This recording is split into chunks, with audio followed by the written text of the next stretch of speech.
बता दें कि जिसकी उम्र 18 वर्ष हो गई और उसकी शादी करी हो, हमारा समाज में सबसे बड़ा नियम आवे। आप नियम को समझो। आपने जिस बेटी की शादी करी उसकी उम्र 18 वर्ष है कि नहीं है? आपने जिस बेटे की शादी करी उसकी उम्र 21 वर्ष है कि नहीं है? अगर वो 18 वर्ष की नहीं है, अगर लड़का आपका 18 वर्ष 21 वर्ष का नहीं होगा, आप स्वतः ही इस योजना से वंचित रह जाएंगे।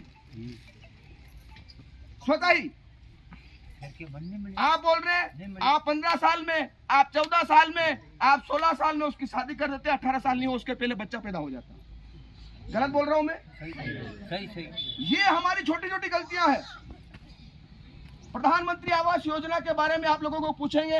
आपके यहाँ पे 10 साल में एक बार आर्थिक गणना का आता है। 10 साल में एक बार आर्थिक आएंगे प्रधानमंत्री आवास योजना के लिए। आपसे पूरी जानकारी ली जाएगी कि आपके घर में बैल कितने हैं, मुर्गे कितने हैं, मोटरसाइकिल है कि नहीं है, मोबाइल आपके पास है कि नहीं है, और सारी जानकारी आपसे ली जाएगी। फिर बोलेंगे मेरा आवास नहीं आया भैया। कौन सा ऐसा घर है जिसके पास मोबाइल नहीं है? पर हम उस चीज को ध्यान में नहीं देते। लाडली बहना योजना भी अभी आई थी ना। मुझे ऐसा लगता है कि 40-30% महिला यहाँ पे भी रही होगी, मेरी पंचायत में भी रही है। मैं इसलिए बोल रहा हूँ क्योंकि मैं 30 साल से उस ग्राम पंचायत का सरपंच हूँ।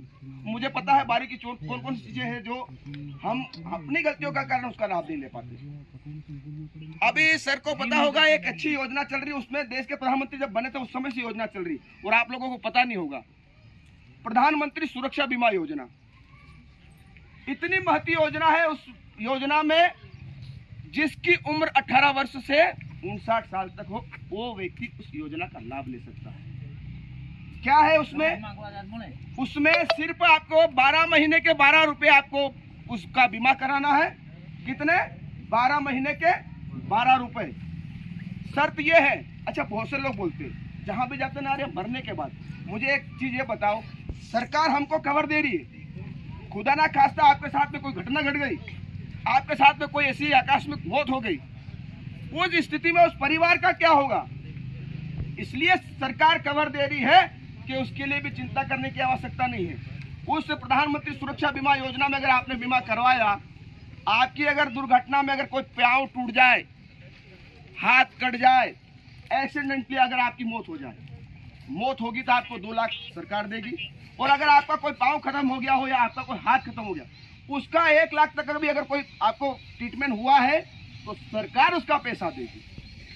ऐसी ही प्रधानमंत्री जीवन ज्योति बीमा योजना, उसमें साल भर के 330 रुपए जमा करना है आपको।